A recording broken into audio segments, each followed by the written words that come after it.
Where this afternoon we are set to go racing once more for racing action here on a fantastic Monday afternoon. My name is Nolan Ramble alongside Justin Prince. We are bringing you all of racing action from start to finish.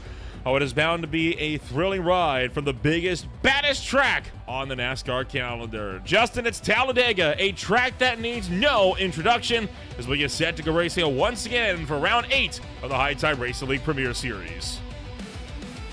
And when it comes to this racetrack, it's going to be interesting how crazy things get, especially for competitors, because this track is very dramatic. This track always provides a lot of entertainment, and also it's going to be important to make sure you get the right strategies down for this track.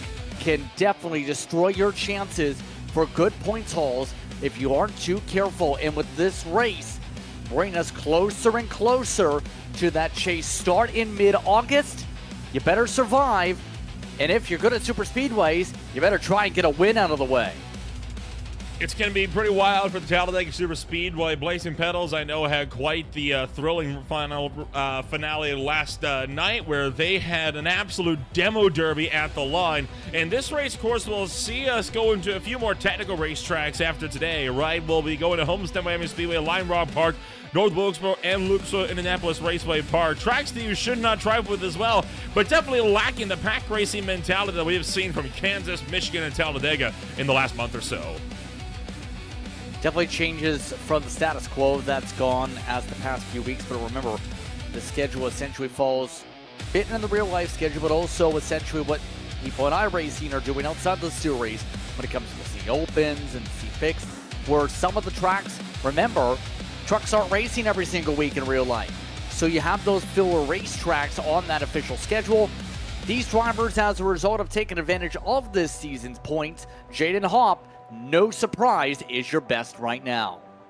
Yeah, Jaden Hopp up at the top end of the field has been putting down an extremely solid effort for himself this season. I'm sure one that he can be very proud of. That was the top 20 of the points. You break it down, though, a little bit more specifically, and Jaden Hopp still remains atop the boards, well clear of Wesley Triplett. However, the gap last week was cut into a significant amount, with Jaden Hopp, of course, having that hardware failure and being knocked out of the race, allowing for Wesley Triplett to reel the gap in from what was almost over 80 points down to under 30. So it's definitely something, you know, that, well, just over 30. You know that Jaden Hopp is going to keep a close eye, because this race could be make or break to see if he runs away with this championship or if it closes right back in again. There's a lot that can happen, absolutely. I think some of these drivers here tonight have to know, though, if they want to keep themselves consistent amongst that top part of the field, you better just find a way to keep yourself towards the front by the end of this one. Maybe think about the stage point mark around lap 30-ish here for today if you want to score the points. Talladega, mind you, very high tempo, very high speed. You're basically full throttle much of the way, about 180 plus miles an hour around this 2.66 mile racetrack. 33 degrees of banking, remember, at Talladega Super Speedway here in Alabama. So these drivers will be carrying a ton of momentum around here in their packs. Expect some tandeming to work together with some of these trucks, as they, in some cases, will try to go to the front, in many cases to the back. It's worth noting, air temp's hot, so that's going to make things big impact for cooling the motors and how the pushes work. Track temp is hot, meaning there's not a lot of grip out there, so you better hold on to that wheel tight. 131 degrees. It is extremely hot out there on the racing circuit at the moment. This place opened all the way back in 1969 and has since then remained a staple on the NASCAR calendar, but it almost was not meant to be. If you're aware of NASCAR history, you know the story of the 1969 Talladega 500, you'll know just how many problems that opening race was plagued with on opening day, and what a farce the race ended up being. Could it even be a race? That in of itself could be very debatable. One of NASCAR's most controversial races in their long and illustrious history. But today, we're hoping for no controversy. We're just hoping for a lot of good, hard action with only 20 seconds left to go before we get to the starting grid. It's going to be a very interesting one, and this is the type of racetrack, remember here, that brings out the underdogs in regards to your contenders, Nolan. And a lot of cases, you'll see some drivers that, in no offense to them, may not find their way to the front on, say, a mile and a half. This is the type of racetrack that's an equalizer. You better find a way to survive it, though, tonight if you want to capitalize on the win opportunities. It's going to be a stacked grid today, as it so often is. And as we roll out to the starting grid, this is how they will line on up. Started on pole position, it is Ryan Fleck. Took a double podium with his teammate Wesley Trivio, who took the win just last week by 0.04 of a second on the qualifying sheets today. From there, Dalton Kilrow making his High Time Racing League return, sitting back in third. 14th thou off the pace alongside Bob Berry in fourth. Agnello Marzullo down in fifth alongside James Yerger in the number 6 spot. Row number 4 headed up by Dustin Ping alongside Wesley Peebles. The top 10 headed up by Connor LaFrance and Kevin Foster. 9 of the top 10 under half a tenth of a second on the qualifying sheets. Then you throw it to 11th. Michael Thorpe Jr. is back there tonight. Ethan Sikorsky start next to him and the unhinged racing machine. 13th goes to Hale Van Kemen. The rookie will be next to Nicholas Caruso. Caruso will start down in 14th. Paul Satbury down in 15th tonight. Brandon Bogaski looks to hit the gas. 74 1,000ths down to 16th. 17th goes the way of Steven Richardson tonight. Then Ty Marasco will start down in 18th in the MFRD machine. 19th is Caden Carjewell. Sean Williams in 20th. And continuing on down from there, it's going to be Brian Dees bringing it up down to 21st alongside Connor Gibson at 22nd. Just now getting to outside 1/10 of a second of your pole sitter. Jaden Hopp will be the first driver not to put down a lap at 23rd alongside Jaden Browder in 24th. Benjamin Lace 25th, Caleb McKenna in 26th. And rounding out the 28 truck field, it's Eddie Hagee alongside William Clapp. So that is it then. Field is set. We're rumbling out of here. Everybody on that set times within 0.2 of a second of the pole sitters. Yet again showing just how tight the margins are here at Talladega. And as we get set to roll on now, the High Time Racing League has run here in every single season in their history. There has never been a repeat winner. 5 races, 5 winners. Will we get a 6th different one here this afternoon? Well, there's a high chance of that usually when it comes to these races, but the thing is, they're so unpredictable, you never know who's actually going to take the checker flag. So really speaking, keep an eye on which teams want to dictate the tempo. We know Dummy Racing has a team 1-2 for the front row alone. You may see some of them work together. If not, watch for some of the drivers later on to think big picture. Caden Gargiulo, though, will have to think about one thing in his LHR machine. How am I going to get my nose damaged? He's already got it from the pace lap. Oh, dear. And again, it kind of goes to show that sometimes Talladega will just Talladega. So there'll be something to keep tabs on as we work our way deeper into this championship. Headed out of turn number 4. And of course, the other big story will no doubt be the big one. Never a matter of if, always a matter of when, and often a matter of how many times will you get it. Coming out of turn 4 and headed to the front straightaway, it's a long, long wait for the front straightaway. But going to be a tightly contested battle here on a fantastic Monday evening as we work our way to the United Rentals Restart Zone. Time to get the party started, as it's time to go, go, go for the biggest, baddest track on the NASCAR calendar.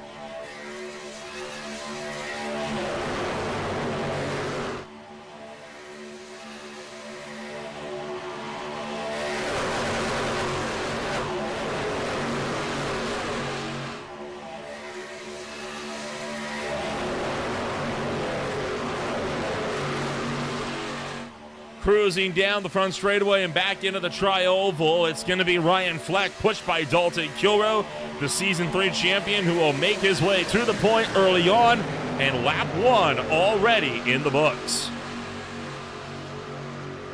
Off to a clean start. That's the hope, I think, for everybody as the clouds settle over top the racetrack here. See if that impacts the temperatures a little bit.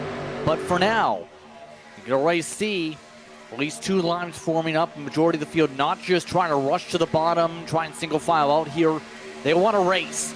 And Wesley Triplett trying to lead that middle groove, trying to maintain momentum. You can see, though, with those temperatures today, drivers like Bob Berry can't just stay flush to the rear bumper and push, push, push. Going to have to think about big picture, how aggressive he wants to be before sealing off that front nose with a bumper. Justin Payne not wanting to wait around, and the Payne Precision Auto Glass number 81 jumps temporarily to the outside line before tucking back in line. Now Agnello Marzullo, the Italian, going to jump up to the top side of the racetrack. Connor Gibson so far putting down fastest lap of the day. One of many drivers that has not gotten a win under his belt here at Talladega. Marzullo trying to drive that one to the front, and I'm sure Wesley Triplett's not going to complain because now he can save some fuel. There's a lot of chippiness on the radio, it's worth noting. Towards the middle to the back of the field, Cody Gibson got shuffled to the rear of it. Brian D's getting broken up. A few of these drivers saying, oh, we're on lap 3. We're being a little aggressive now, were we? Mind you, this is with 2x2 racing. I don't know if they're feeling aggressive about side draft or what. My thought is, it's Dega. If you want to race, race. If you want to race in a choo-choo train, it's up to you. It depends on what the field wants to do, and the field wants to race. So far, only two lines opening up. I did see Carresso getting shuffled out and sent to the back. That's really been the only bit of three-wide race we've seen so far today. As speaking of the devil, Carresso putting down fastest lap of the race so far. The outside lane's got some momentum working with it here, doesn't it, Justin? As they head their way down the back straightaway and into turn numbers 3 and 4. Marzullo pulling even with the door of Dalton Kilroe. And you can watch for a little bit of how close they get to the doors here. It's how aggressive they will be on the side draft. Remember, if you get towards that rear end, it's going to pull them back, slow them up a little bit, slow you both up possibly if you get too close to each other. So it's really a game of how much do you want this position. Well, the 29 wants to lead. And the Italian is now your leader up at the front. Triplett with that help. Now all the way up alongside him to try and take it by the back himself. And with that, Marzullo setting a milestone. First lap led of his High Tide Racing League career. A drive we normally see towards the tail end. And we got some issues on the back straightaway. A lot of drivers dropping anchor here as they fade to the back. Look at this mess as they are now 3, almost 4 wide. Coming down to turn numbers 3 and 4. There's definitely been something that has happened at the tail end of the field that has seriously broken up this pack at the back end of things. Yeah, obviously, that might be some of the chippiness. How about this 3 wide, though? Bob Berry on the outside. Don't know if that's going to work, though. There's not enough numbers there on the outside. You see James Yerger is also up there, and a couple others are trying to join in. If they want that top to work, they got to get grouped up, and that middle line is getting pulled back aggressively because the side draft to the right side, and now a little bit of force maybe from the left side. Dummy Racing going to link up on the middle groove as well. Oh, hold on. One truck around in the back straightaway. James Yerger going to get turned, and it is a mess on the back straightaway. And there it is. The big one happens every time we come here. And we're going to slow it down for the first time on Monday night. Just lap 6, very early to have a mess like this developing. Well, I'll ask you this, Nolan. Are you surprised? Because the field, I don't think on the radio is surprised because of how they were talking on the radio a couple laps ago, remember. It happened about the lap they were talking about by lap 5 rather than lap 95. And, well, now you have a lot of trucks with a lot of damage that they're going to be impacted the rest of the way. Let's see what happened here. Coming on to the back straightaway, James Yerger caught the wall, and I think that's what kind of triggered all of this. That middle lane was checking up pretty big, and yeah, when Yerger caught the wall, oh, he got put into it. Gibson pushed Marasco into the 39. That is what caused Yerger to go into the wall. He lifted the back end up. You see Wesley Peoples caught the wall. He got punched into the air by Connor Gibson. I'm seeing the 9-9 of Steven Richardson involved. Sikorsky is in it. Connor Gibson is there. The 97 of Eddie Haggy just slipping through. Brian Dees is caught up at the back, and one truck, Kevin Foster, one of the past winners here, going down and striking the inside wall, it looked like, as well. Yeah, pretty ugly. Again, you can't push when you're in the heart of the field like that, and in that case, definitely look to be that destroys the entire middle to back of the field. Absolute parking lot. And at this point, what else can you say? That was absolutely aggressive for this part of the race. Try triple, done quad, tandem draft. Some of these drivers were already trying to lift, get out of this like Hagee in the first place. And then you see smoke. Hope you get on the brakes in time and avoid the chaos. Look out. Good stuff from Eddie Hagee. Very good heads-up driving, and that's why hitting the brakes can be so helpful. I know it's satisfying to make up a lot of spots, but hey, sometimes you just need to slow it down and take it easy. From the air, and you'll see Gibson giving a big shot to Ty Marasco. You can't push the pusher. Marasco was forced into the back of the 39. Nothing that the 1 or the 39 did wrong, and it was on from there. Kevin Foster with a wild save on the inside as well. Paul Satmir did catch the wall. Yeah, there's a lot of people that are going to be really destroyed. Brian Dees just confirmed he's got at least a minute 30 of damage. Yerger's got significant damage from this. A lot of other people still in repairs done. Take a look at some of these off the pit road, by the way. You can see everyone trying to rush out of the lane. A lot of people at the very minimum came in for top-offs here. I think everyone at least thinking big picture on the fuel mileage, because they might not want to be one of those drivers who goes long in case we wreck again, or better yet, you risk losing the draft if you didn't top off. Everybody came down this time. On board with Steven Richardson, out of the race after a glancing blow. Took him down and out. He got caught up in the melee. He was on the inside line. And right there, that is just barely enough to knock him out of the fight. It's going to be at least probably a minute or so of damage, maybe, give or take. He's amongst those. Still down the lane, or just about finished up, I believe. Brian Dees, we talked about a minute 30. In this case, he was one of those trying to get on it, got in the back of Bogaski, and then Gibson comes down the track, takes a hit to the door as well. That's where Williams got his damage, and a couple of the others like Lacey. So he's got some significant left side damage that's going to impact him, possibly steering damage.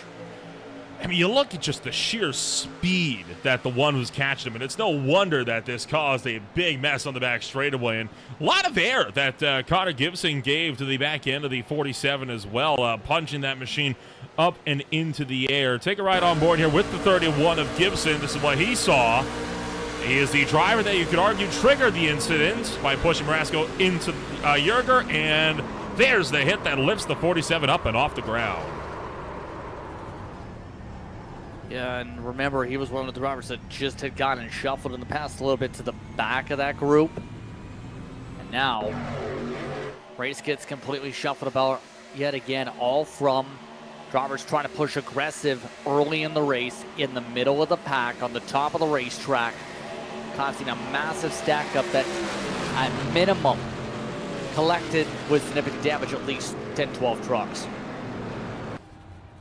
So we'll look to get this race back underway as several drivers still in pit road for damage repairs. Jaden Browder with a black flag as well. Would that be for too many pit stalls here? Yes, that's what they had said on race control. So that is indeed involving the pit boxes heard. And you have to make sure you get that right. Race control's been trying to take that seriously when it comes to people too many boxes in or out. So lap 6, and we get the big one, a crash that collects half the field on the back straightaway. I can guarantee you at least 17th on down had to remain in the pits for extended damage repairs. Justin, what do you think it is that causes drivers to go that aggressive this early on? Because normally you get to a race like Talladega or Daytona, people take it very easy for the first half of the race, but it's very rare you see 3x3x3 wide, only 6 laps into a 95-lap race here. Eagerness, excitement, just over-aggressiveness, a lot of different factors that come into play. But really, it just comes down to people thinking if I control the tempo of this race early on, I'm going to be able to control the race the rest of the way. So realistically speaking, it just depends on the driver mentality. And we just seen, in that case, the mentality there was everyone wanted to fight hard 3 wide. And yes, it's fun to do so, but when it goes wrong, you see what happens.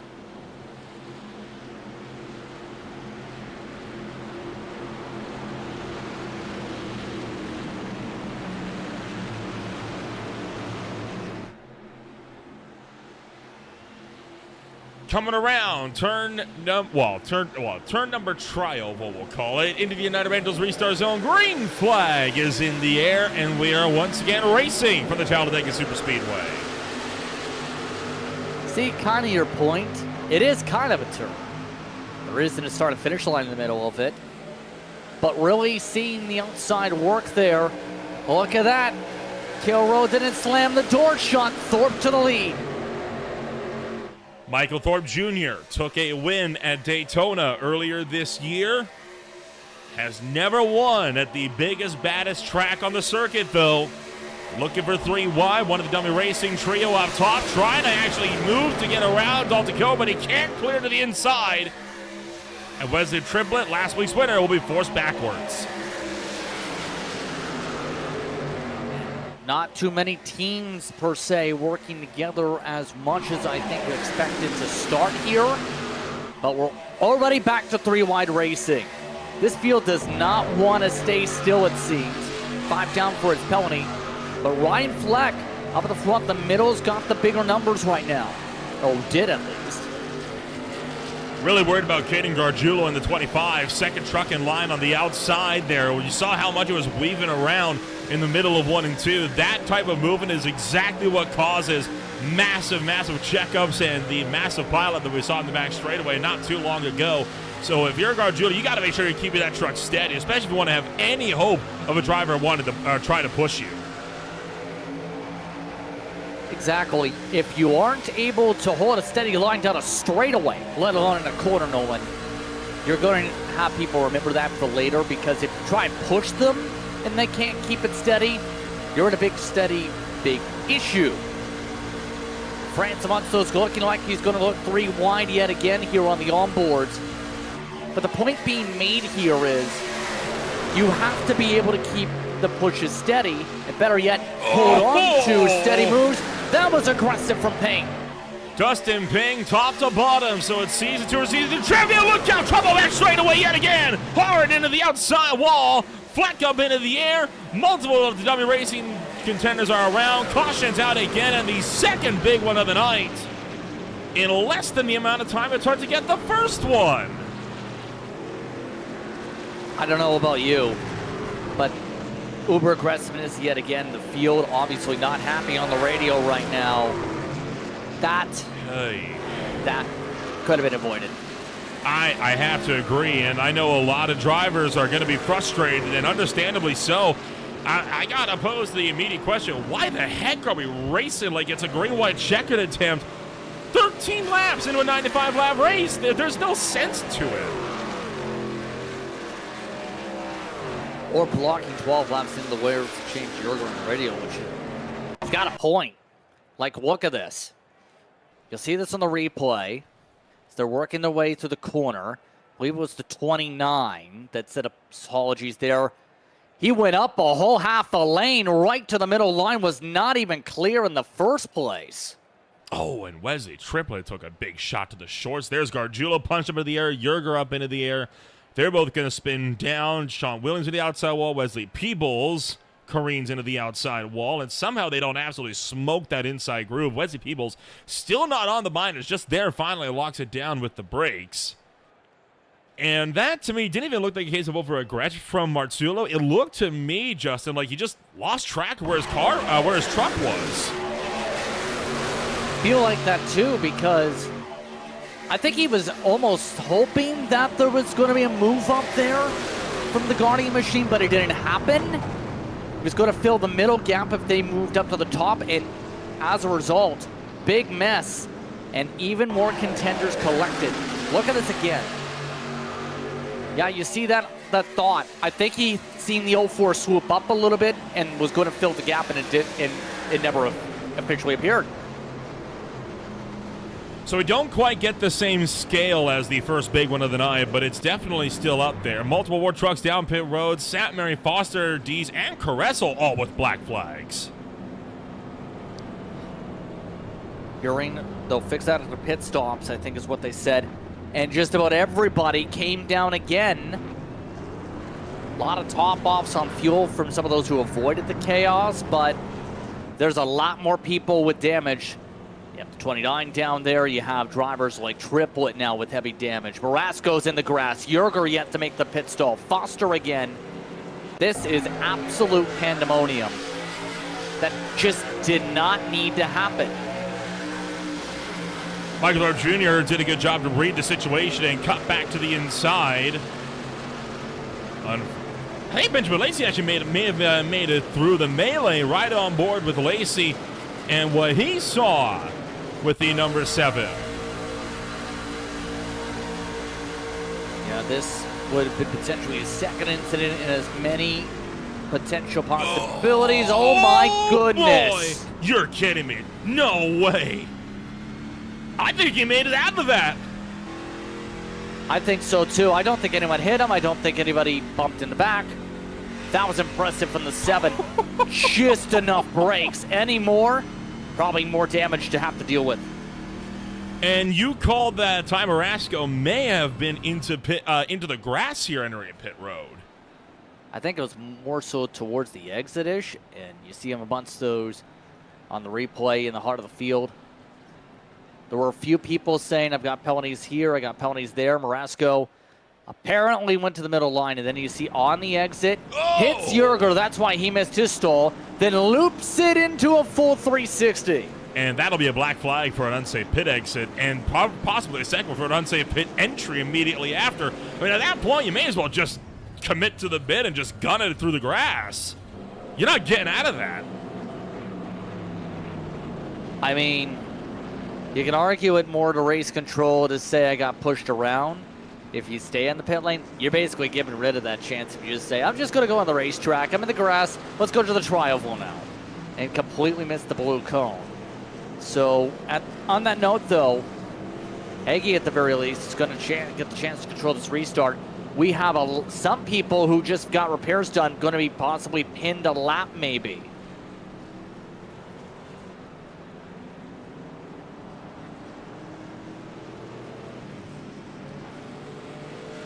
So I don't know about you here, Nolan, but this has turned into a wild beginning of this race. We're on lap 15. There's technically speaking stage points still at lap 30 with no stage caution. So there's still points on the line if they want them. And at this point, the field's kind of saying, no, we prefer destroy trucks. Look how many trucks are out the back right now. At the rate we're going, we're not going to have anybody left by the time we get to the end of lap 95. And it wouldn't be the only time this has happened. I think it was the Busch Series 2002. There was a massive crash on the back straightaway that saw one driver go flipping into the infield on the back chute.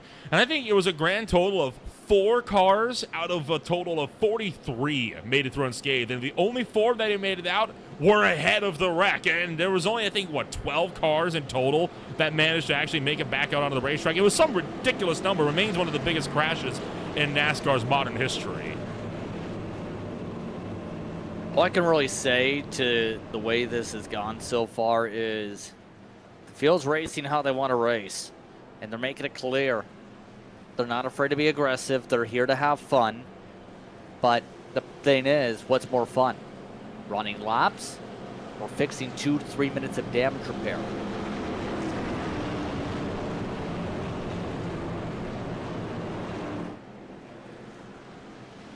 All I can say to the rest of this with Nolan, with how wild this is going to be, is what are we going to see next?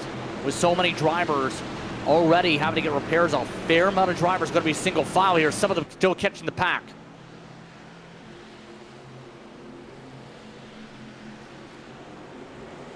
Only 14 of the 28 trucks were double file at the restart.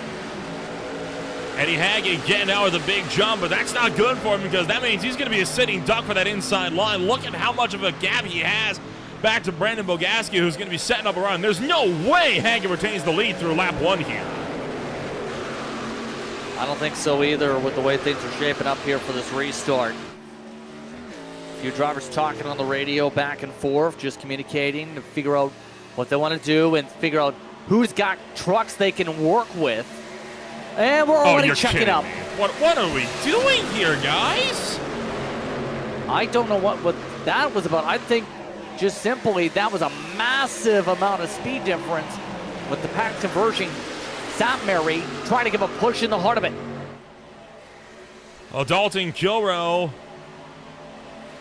trying to drive himself back to the front. Now it's Michael Thorpe Jr. leading the way with Jaden Hopp pushing him.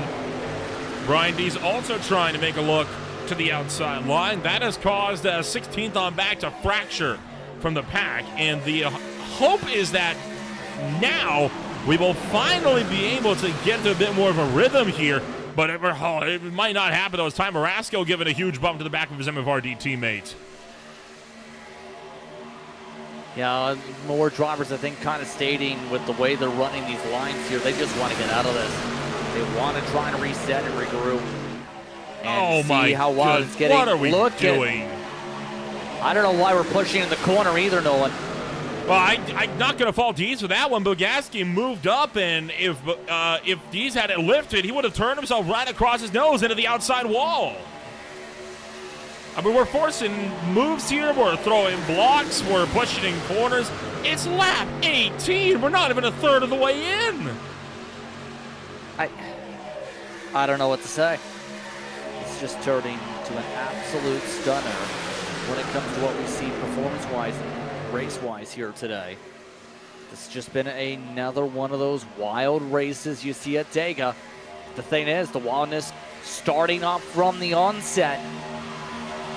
I think now, though, it's important to mention, some of your top drivers at the points not want to risk being in the pack or up front, like Hopp, Thorpe Jr.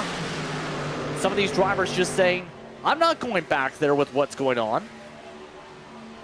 And again, I have to ask, do you blame them? No, I mean, as long as the chaos doesn't happen for the race lead and you're single file like the top three are, it's more calmer than going 3 wide for 10th. Sean Williams resetting fastest lap of the race with a 51.689 down in the number 20 spot, while Dees and Marasco jump up to the top shelf. 3 wide for a moment, but Jurgen going to back out from the middle. So they head their way down the back. Everyone's still jockeying for position. Everyone wants to work together. No one wants to be the pusher. The problem, huge moves made on the top line as Pink couldn't find the line. Hagging nearly got turned with Sikorsky. Again, you have to think big picture when it comes to the fact we're on lap 19 of a 95 lapper. We're longer than A open, remember. It's not necessarily just a one stop in your good type of race with the 80% fuel tank either, especially in a truck. You've got to sort yourself out to where in the big picture you're going to have to find who you're going to be comfortable with in a little bit.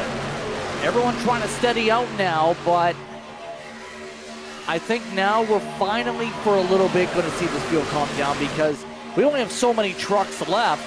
We have 21 in the main pack, and a fair amount of those still dealing with damage. If you want to keep racing, you've got to just let the race ride and then sort out where the strategy may take you. Or about, for some of these drivers, 6 laps into the fuel run. Still working our way into the Tri-Oval here this afternoon on what has been an absolute doozy of a race so far. And with 10 laps going the stage, I think the next part that I have to wonder about the aggression is the stage yellow, well, not the stage yellow, but is the stage at lap 30 a contributing factor into how this race has started out? If you're thinking of a championship somewhat, I think is kind of my answer to that. I think a few people absolutely going to be impacted by the aggressiveness of trying to at least secure a few more points with how close the championship conversation is for the top 12. Mind you, that cutoff for drivers like Foster, like Shire, like Payne, they need points. Payne needs to be up here to get a chance to at least close up the gap for the distance around the top 12 to 13th, after all, was about 27 points. You've got to figure it out quickly.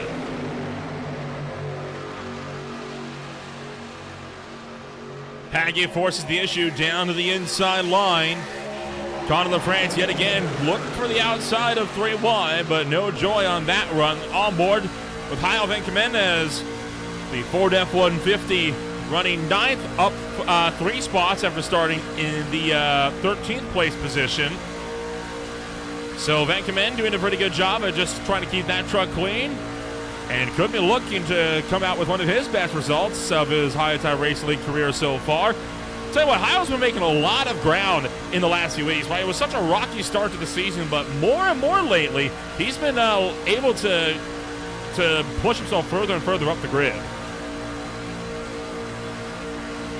Yeah, this is another, again, one of those races where if you are one of those who are in the points, you can absolutely capitalize, get your best run of the season here, so long as you don't make any bad mistakes. The 14 right now, mind you, 24th in the points, yet to even get a top 10 in the rookie campaign, can at least do something, anything, in terms of at least getting something on the statistical stat board, and I think they're doing a good job at that. Keeping it clean, might score a few more points with the stage, depending on if they survive, but look at some of these drivers here. Middle line is rolling, but they might have to try and pull back some of the drivers if they want to try and score a couple extra points here with the stage coming up. Couple of notes, by the way, from that last yellow flag that might have led to some of the, I think, chaos that we saw. William Clapp actually passed the pace car into the yellow, hence why he got that massive penalty that now puts him 2 laps down, as well as that Connor Gibson reporting a small feedback, force feedback issue in the wheel. Now, for those that are unaware, force feedback is how drivers get a feel for the car, right? That allows the simulator to translate every bump in the racetrack, every crack in the road into vibrations in the wheel. It is how you get a proper feel for what the car is doing. It is devastating if you lose that, because that is how, without any sense of real motion in your body, that force feedback is the one thing helping you to keep that truck in control. If you can't feel what's going on with the bumps, you're absolutely going to have huge issues, because if you get a huge shove and you don't feel it at all, you might spin it. So I think absolutely, if there's any issues with it, you gotta sort it out. He says it appears to be okay is the report, yeah, but really, now that if you're a driver, if you heard that statement, because I made a similar report to that when I was an eNASCAR Coca-Cola iRace Series pit reporter, when one driver was having monitor issues, a part of some of the craziness that was happening for their race where they had no idea what was going on behind them. You know what the first response was for the channel was in when I was listening on the radios? Why would I ever work with them? They can't even see what's going on. Why are they racing? So there is a potential of an overreaction now that you have the potential of people saying, if you have no force feedback, should I trust you for later? Well, like Connor Gibson says, right, he reports that the issue has resolved itself, but even for Gibson, that's still going to be itching in his mind, right? That does hit you psychologically, because now you don't have trust in your own equipment to outlast this race, and it's going to be in the back of your head, right? What if this fails at the worst time? And those tiny lapses in concentration can lead to mistakes that open up doors and potentially cause wrecks. We're 3 wide down the back again. Few of those drivers, I think, more so trying to get to the back in a couple of these cases than trying to get to the front. Yeah, some of the dummy racing machines, I think, just trying to group up and reset their strategy. But we're under 5 to go in the stage in of itself. Yeah, but a lot of underdogs up here, like Sikorsky, like throws into the mix Van Kempen. You have Satmary in the top 10. You have LaFrance that's needing some points after he's kind of gone ice cold as of late. There's a lot of big names, and look at Payne, he wants 10 points. Up to the top shelf for Dustin Payne, but without any pushing help, that run goes nowhere. Michael Thorpe Jr. retains on the inside line. Ethan Sikorsky still trying to challenge in the middle. Thorpe jumps up top. He's going to link up with the C2 champion. Payne doesn't want to work with him. He looks to the inside of the Chicago native. Down to the bottom lane of the racetrack, and Dustin Payne powering his way through to the point, and Thorpe is stranded on the top with no help. That's not good for him. 4 wide. Gonna have to sort that out quick. Thorpe Jr. trying to back out of the gas. That was near disaster. So now up at the front though, Sikorsky still holding on. 3 to go in the stage. 3 laps left to go. Sikorsky leads away, traveling around hard to the wall and up into the air on his side is Marzullo. A frightening crash in turn number 1. Caution's out for the 3rd time today, and the 29 is junked. Well then, we're coming up to the point where you scored points, and a lot of people who wanted those points just got a lot of burn. At least 4 toes. Jaden Hopp is in it. St. Mary is still crashing on the track. Oh, dear. Take a look back at what happened to kick this thing off as they made their way around to the front straightaway. It was really the 29 of Marzullo that absolutely caught the worst of it. Jaden Hopp moving up the racetrack. Diesel's coming down. 2 lines meet in the middle. They hook Dustin Ping. Marzullo nowhere to go. And a brutal shot into the outside wall caused Marzullo to almost go into the fence. Jaden Hopp gets involved as well. Also spinning out, you see Paul Satmar there, James Yerga, Bogaski, and yet again a crash that collects the field as Marzullo slides down the apron and into the door of Yerger while still on his driver's side door there as well. Yeah, that truck at this point is well be done. Might get too much damage warning from that, but let's see. Talking about just 4 wide. Thorpe Jr. just got out of it in time. Then right there, Dizamonso's going up. 29 gets squished and wedged against the wall, Payne hard into it. And a lot of people piling up as they all congregate at the bottom of the circuit. Really, how that settled out. You see D's dancing around a little bit. Right there, they converge around the middle line and up the track into the banking.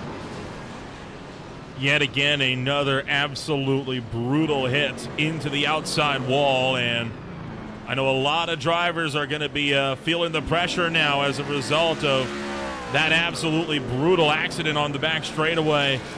Get one more look at this one here as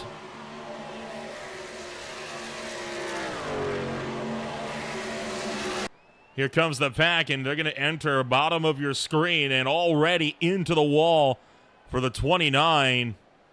And look at how close he got to get up and into the catch fence. It is lucky that he managed to come back down onto his roof. Well, onto his door at least. Still doesn't help him because he can't drive it back, right? Had to tow it. Oh, yeah. That's going to be at least, it's already 2+ minutes of tows, so you're losing at least a lap or 2. If you can even get it repaired enough to run after that. Started up Right in here. 5th, one of his best qualifying performances of the day. Yeah, that looked like Hopp absolutely there with that angle. Big mistake from your points leader, possibly. And 29 just sitting there stunned, saying, what else am I supposed to do there? With James Yerger, the driver that ended up becoming the final resting place of that number 29. Thought he had it missed down low, then he gets collected in the subsequent big one. And a bit of a how do you do on the inside. I may as well say, well, I tried. And there's only so much you can do when the I tried leads to it's time for some more repairs, I guess. Kind of a conversation. Still, stage is ending this lap. That we had just about everybody. Pit Marasco and LaFrance are saying thank you for the points. May as well take them right here. So Ty Marasco will become the driver who will win Stage 1 on the afternoon. And all this as we get set to return to green flag racing this afternoon. We'll return in just a few moments as we get set to continue on from Talladega. Caution number 3, 3 for 3 on big crashes. We'll see if the pattern continues in Stage 2 when we return. Racing isn't easy, but experiencing it is. iRacing puts you in the driver's seat with the industry's leading sim racing game. Drive on laser scan replicas of the greatest racing circuits from around the world. Go head-to-head against other drivers chosen by skill-based matchmaking to ensure competitive racing at every level. Compete across all your favorite series. In officially licensed cars, engineered to deliver the most accurate driving experience possible.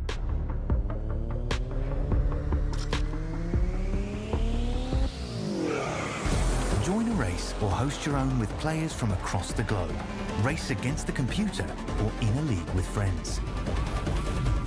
Feel the thrill behind the wheel. Visit iRacing.com.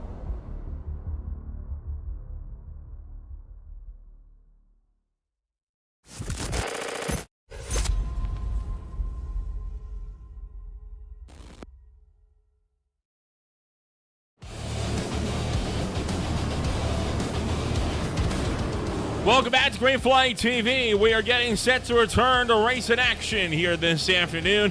It has been a doozy of a night, and there's still plenty more yet to be had as we get set to return for the High-Tech Racing League Premier Series. Into turn numbers 3 and 4, Justin, it has been a bloodbath in Alabama tonight.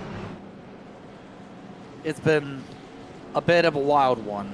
I don't know what else you can really say. It's been nuts from start to finish, if you can say different language. The field has been aggressive. There's been big sends. There's been big dives. I don't know what else to really say in that matter other than you have two drivers that are taking a gamble. They took the gamble to get the stage points. Now they're at the front of the field. I think they're thinking there's going to be more cautions.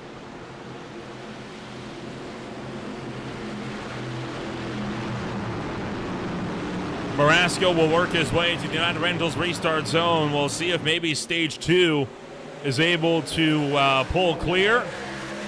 And maybe we can get some more green flag runs. And green flag back in the air time. Marasco caught the France side by side as we head back to the start-finish line. 21, make that 22 remain on the racetrack out of the 28 that started. There's one driver backing out of everything. Might be a smart call with the way things have shuffled. But the gamble is on for your drivers at the front, at the bottom, and the top lines. Going to be curious if anyone moves on to the bottom to take over this race lead. Looks like everyone's content up there. Might be seeing a bit of change in flow up on the top of the racetrack.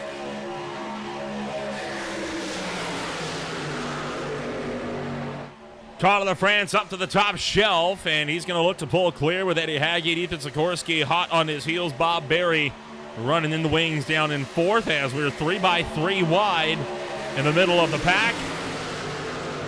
Officially 1/3 of the way through this race. Trucks that are currently down and out include Steven Richardson, Jaden Hall, Brian Dees, Paul Samuel, Dustin Agnello Marzullo. Now, yet again, a critical point in the championship for Hop. He already failed to finish the race last week as well, Justin. And now with him failing to finish the race again here tonight, this championship has been blown wide open from 2 weeks ago when he had an over 80-point gap. That's, again, showing just how wild again some of the action's gone, I think. This could get to where this championship, with the way things are shuffling now, knowing because of how Hop's now one of the drivers obviously off the track and possibly out of this race. I don't know. I don't know what to say other than Talladega can do wild things to you. It's kind of the similar thing to what happened in San Diego with the Shane Van Gisbergen, where you enter the round hoping, have a good race, keep your points cushion. Instead, you have to work from Sonoma onwards just to try and hope for a playoff spot or a chase spot. Thorpe continuing to maintain his run on the inside line. It's really been a bit of a migration to the top lane, hasn't it? Look at Connor LaFrance running up at the top. They've been really deploying that outside lane, but W Racing doesn't like what they see. Bogaski and Ryan Fleck both trying to see if they can make some ground on the inside line. I mean, you have the chance now for some of the teammates to actually work together here a bit at least. They've been, for the most part, separated out throughout the evening. It's not been an easy time for W Racing. It's not been an easy time for a lot of these teams, obviously. But at the least, try and get something going. The MFR team machines also are trying to do the same thing a bit. A couple of the air groups in their partnerships, just right now, looking to do something to at least stay away from being in the back, even though they know at least a couple of these drivers are going to have to put in a couple laps. There's the blend down for one of the BC's Sim Sport cars, and Gibson.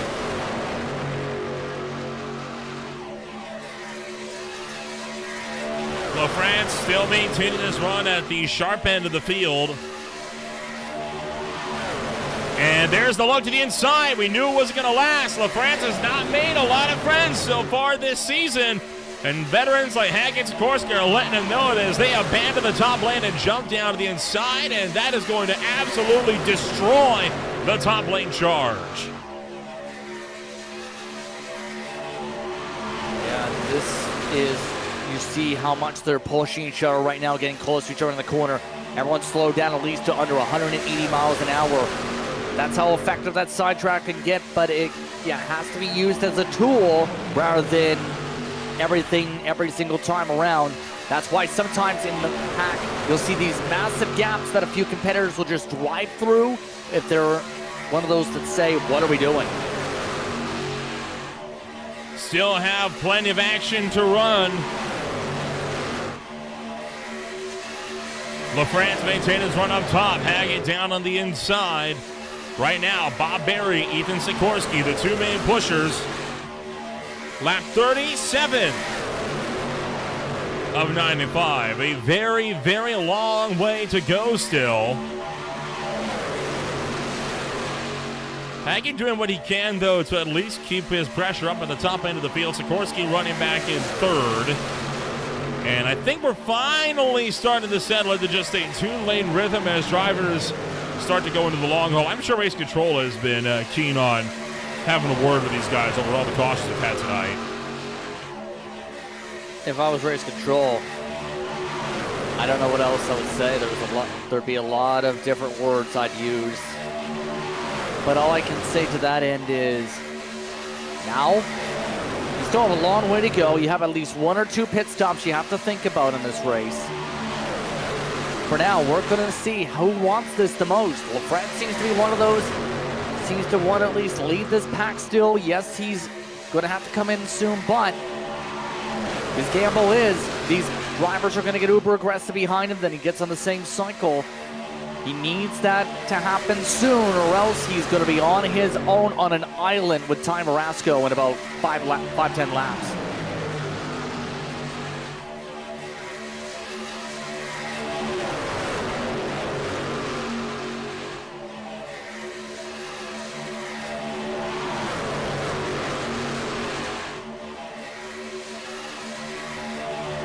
Still have a long way to go in what has been a difficult race for many on the afternoon. 19 trucks retain with the leading pack. There, I would imagine, are still one or two more. I think Wesley Peebles in the group here as well. But all 19 trucks that are on the lead lap are running in this leading group. There is nobody at risk at the moment of going a lap down. I know William Clapp will be going a lap down at the moment. Clapp actually pacing at 263 miles an hour right now, compared to the rest of the field's 296. As a result of not having any draft to work with. Clapp after that hard hit as well. 3 laps down on the cards. Peebles 4 down. Triplet 10 down.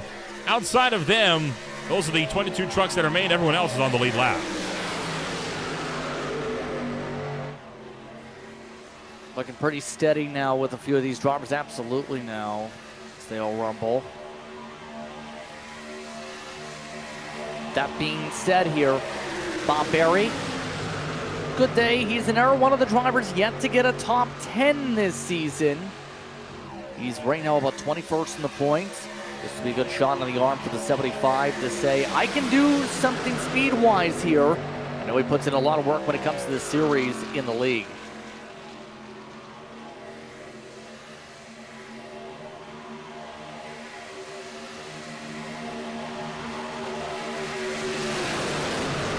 Approaching the halfway mark as well. Lap 47, 48, that'll be around that halfway point here. Justin, we haven't even really had the chance to talk green flag pit stops yet. None of our runs have gone even remotely long enough to consider them. But you're looking at maybe around, like, what, 20 to 30 laps or so for a fuel tank. In theory, that should mean maybe 1 or 2 more stops and it'll be good to go the distance. That's at least my theory here, because on a normal run, you can go about 32. That's what the full tank punch. But remember, the huge thing is the 80%. So it's going to be less than that mark. We still have 54 to go. So for a lot of these drivers here, they're going to be in a decent spot to plan things up for the simple 2-stop. For the drivers that are still amongst those who stayed out, hoping for the caution to come out pretty soon afterwards, get back equal like everyone else has done much of the way with the way the trends were going.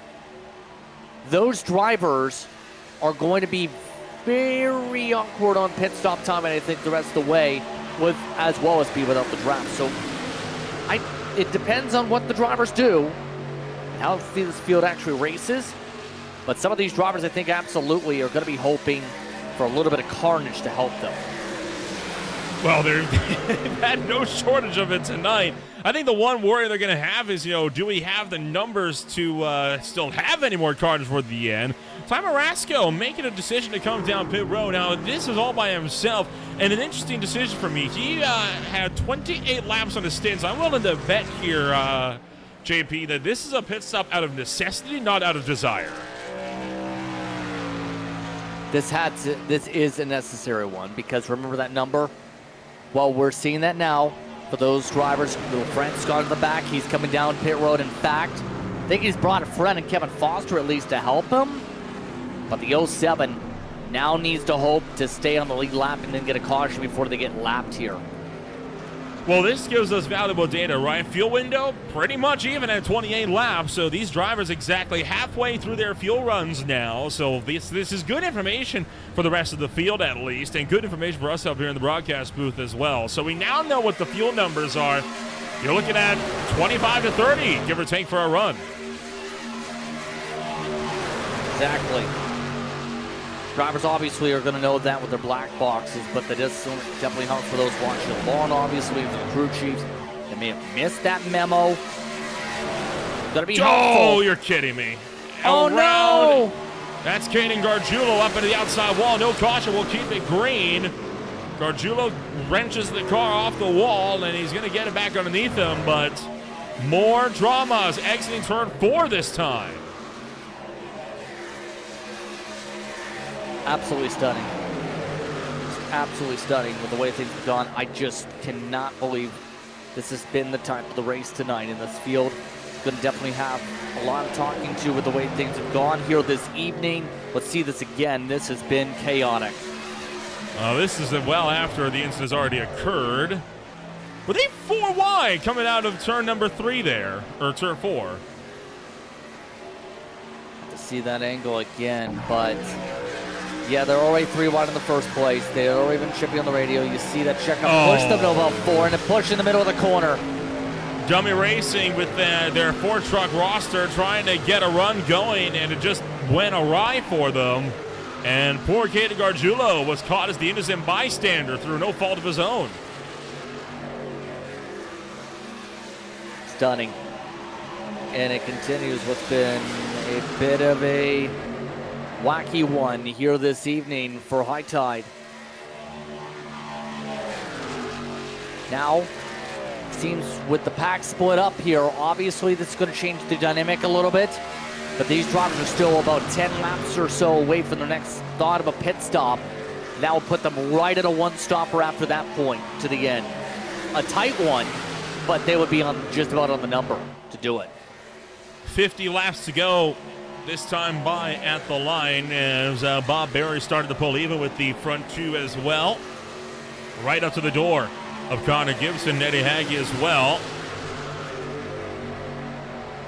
So 50 laps left to go in the 8th race of the Premier Series this afternoon. And this is, I think, definitely one of the more chaotic races that the High Tire Racing League has seen. And that's saying something, right? Because they've had some wild, wild races here. You look at the second season in the older version of the Gen 4 cars and what a madhouse that race was. And, in fact, the season opener of that season as well. There's also, there was when they were running the ARCA cars here, where every single car in the pack, about 30 strong, all came together in an almighty crash at the start-finish line. Talladega just has something about it that brings out an extra spark in a lot of drivers to just go for broke. And I think we've seen a lot of that today, but I think all of the attrition early on has kind of snuffed that spark out for quite a few contenders. Not all of them, though, clearly. I mean, yeah, you could say that for a lot of the competitors, absolutely. But really speaking, when it comes to what we've seen, lap traffic's going to play a factor here. Ty Marasco is about to fall a lap down here. That was the risk of the play. They got the stage point, they get the caution. Now we're going to have to hope to hold on to the heart of the pack and get some luck here later on in the race and be the lucky dog. Good news for Ty Marasco. He's not at risk of losing that lucky dog spot, at least not yet. He is the only driver 1 lap down. The next driver to him would be 3 laps down. The real concern is going to be when Kevin Foster gets swallowed up by the pack, but he's got the advantage that Foster is working with Conor LaFrance, and as well as that, these guys are down on pit strategy as well, and they're working together. So it's much more unlikely that they're going to get swallowed up like Ty Marasco did. Yeah, I think right now, those drivers are going to be communicating a little bit what they can do, trying to make sure they keep an eye on that pack interval. Might stick to the bottom, might not. It depends on what they feel like is the best plan to get that lucky dog for their case. Corresso now to the race lead, though. The 40, bit of a quieter year so far, but he is in the top 10 in points. Now is up to the point of the 40. Kind of reminds me a lot about how last season went for Corresso, right? He got a big podium early on at Auto Club in the Gen 4 cars, and ever since then, he was in the top 5 all season long, right up to the chase. And the entire time, just running a very unremarkable season. He was just being consistent, logging finish after finish, just keeping his nose clean and out of trouble. That seems to be the Corresso way. Just, you know, kind of keep a low profile, and finishes will come to you. Exactly. You never know where the finishes are going to take you, right? And you better figure it out as the race goes on, what the game plan is. For Corresso, he's kind of been one of those here tonight that's let the race go his direction. In terms of keeping himself out of trouble, he's been one of the few, believe, who that has been involved in the incidents and has been able to actually recover from it here tonight in that 40. Curious to look at the weather conditions here. The track temp was at 131 when we started. It's down to 115 now, but that is still a blisteringly hot track temp. Do you reckon these drivers are slightly concerned about the tire wear on these things with how hot that track surface is? It's not like they're at risk of blowing the tire, but I'm more talking quarter exit control. I don't know if they're quite concerned about it, honestly, because it's Dega. It's the type of racetrack. If it was the next-gen car, to be more concerned, Nolan. But for these drivers, tires are still going to be around the 90s. Oh, no, I think Gibson had a moment. There he goes on the bottom.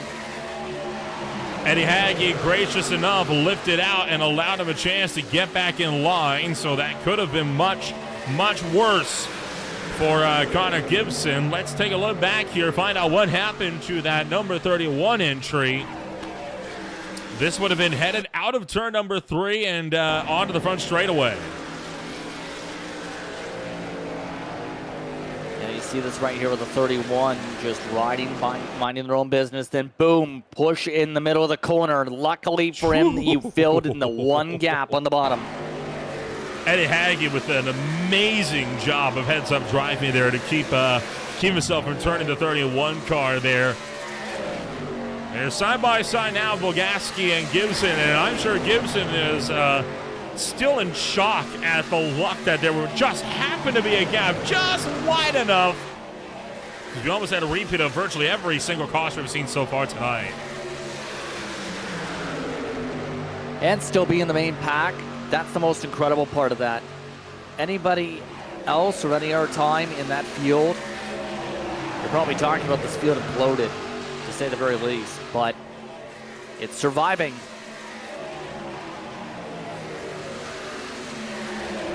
Over halfway home in the race here today, and only about 5 laps away from pit stops kicking off as well. And, you know, despite these guys having calmed it down a bit, I haven't necessarily seen them backing off much on the aggression either, right? I think the reason why we're not seeing a lot of 3x3 wide, there just aren't the numbers for it, but these guys are still pushing each other, trying to go for the lead every opportunity they've had. There's not been a lot of them, though, as of late, as that got a little bit close yet again. There's not as many chances to do so because there's not as many players, per se, up at the front to do so. So to that end, I think this is kind of just now turning to the natural progression of the race in of itself. What we normally would see at a track like Talladega Superspeedway. As the night goes on, and as you start to thin the herd, if you will, lose more and more drivers, and in turn, get this field start to just try and log laps, get themselves towards the end. A lot of single file. You see Dalton Kilrow, for example, riding. James Yerger, Wesley Peebles, and a couple drivers in the air groupings are starting to pit, by the way. Those drivers are about 24 laps into runs right now. Just hit 25 on the stint for Caressel and Moore.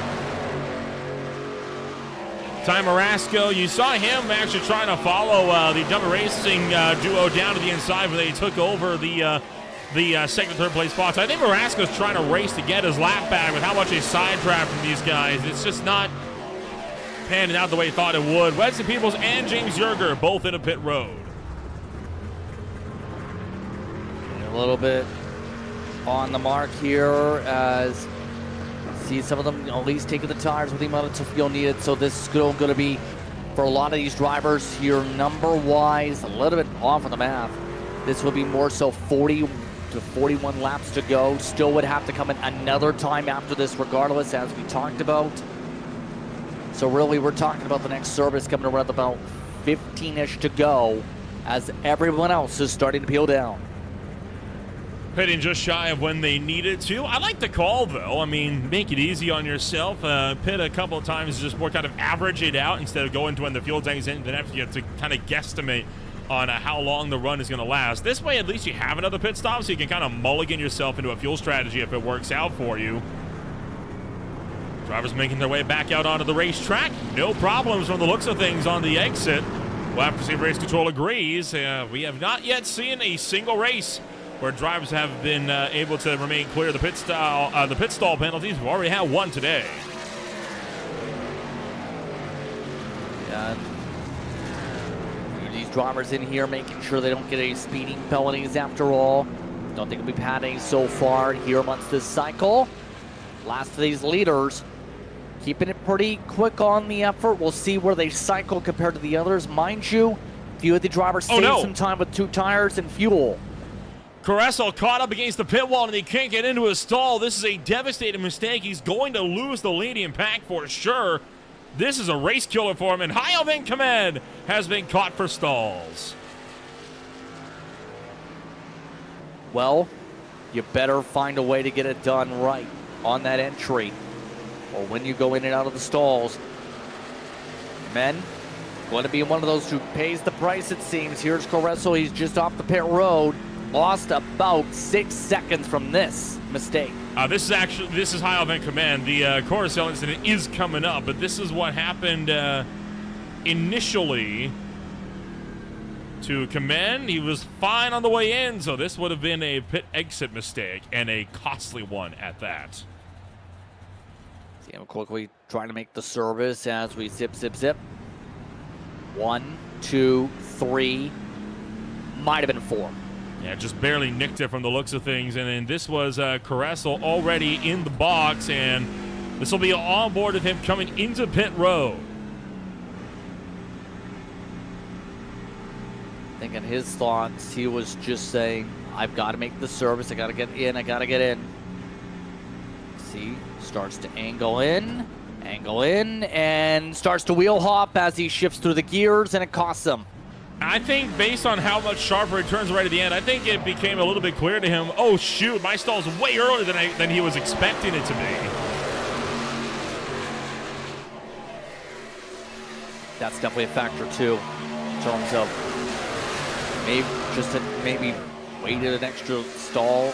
Oh, 89 trying to rejoin in the track. Oh boy. And yet again, another point where you have to wonder what in the world is going on here.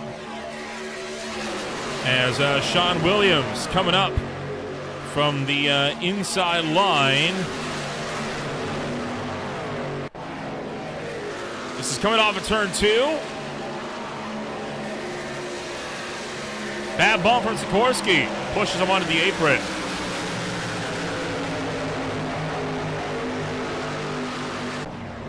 Very least, he got back up.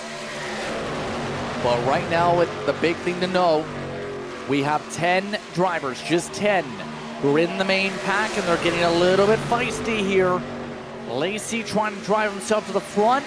Now Kilroad not wanting to let the top line go, blocking them off. Still have one more full run of pit stops that these guys have yet to complete as well. The window to be good to go the distance will be open in about 13 laps. So a lot of these drivers just choosing to split it up and go from there.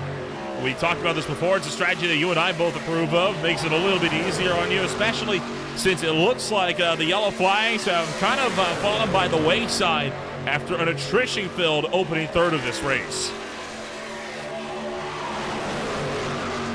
I think now the field has finally taken a chance with things starting to splinter, calm down. Now it's going to be where the runs come into play after the final pit stops for some of these drivers, right?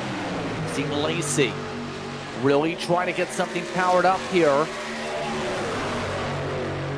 See how much that outside line is boosting. And if you're Kilrow, it's understandable why he's trying to defend here. He wants to lock lead laps. Doesn't want to relinquish control. Feels like he has the pace himself to hold off the pack so long as he takes the truck where the momentum's coming, whether that may be the bottom or the top.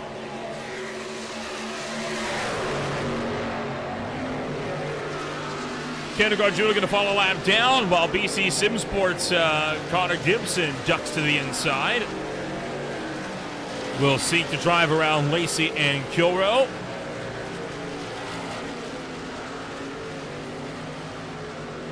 Overall, the pack has been doing a stellar job ever since the first third of this race to keep themselves going in a straight line. But they've been putting on a show, right? Correct me if I'm wrong, but I believe the lead has been changed around just about every single lap of the race ever since the stage 1 ended. Kind of, but remember, Kilroy's been the one point in the defense for the past little bit in this pack. Before that point, we ended up having a good amount of leaders. Nearly half the field tonight has led a lap here at Talladega. Not everyone. Sikorsky's amongst those that's led 3, for example. Now getting the run, Kilroy couldn't block them all. I feel like these wider shots, right, especially the ones in the air, really do a much better job at showing just how much movement there really is. It's not as simple as it just being 2 lanes going at it. There is all sorts of movement constantly taking place up and down throughout the field. it's almost mesmerizing to watch. It really is a sort of dance at 200 miles an hour or just shy of it. Every step matters, and right now, everyone is in sync with one another in the rhythm. And it's a dance, if you will, on you have the ebbs and flows of where the runs take you, right? But it's one of those races where you have to think and concentrate a bit because you have so many laps you have to turn. You have to make sure you don't make any major mistakes. You make sure you're in the right line. In some of the other cases, you're just biding your time and waiting to set yourself up for the later going. And right now, this field, now that it's come to the way it is here in this pack, has really set the tone for who the drivers that want to or have the chance to win are. We're going to lose some of these drivers, remember, when we pit in a while or so. When they come take the field, there is a possible option, 25 to go, that they could take. That is, do they want to take the early stop then? Or do they want to wait until the tank is dry and come down at that point? There's a couple different ways you can approach this, but it depends team to team.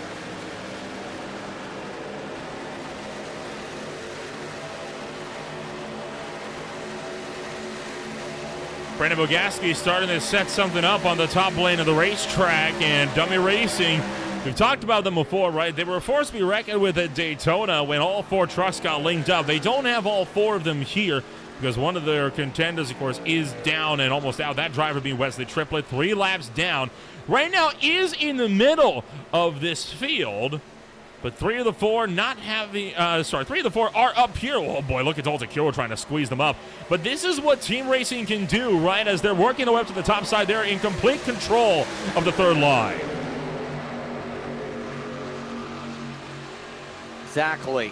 They have the chance themselves to really control this pack. Peebles, who was lapped down, struggling to get up there.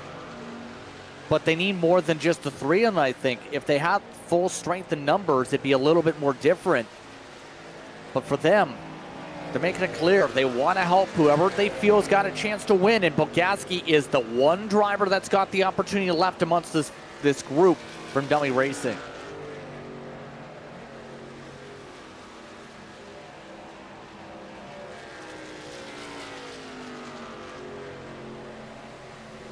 Oh, Wesley Peebles getting a little bit dicey there as Kuro gave him a shot to the shorts, trying to push him up to the backside of the Dummy Racing trio.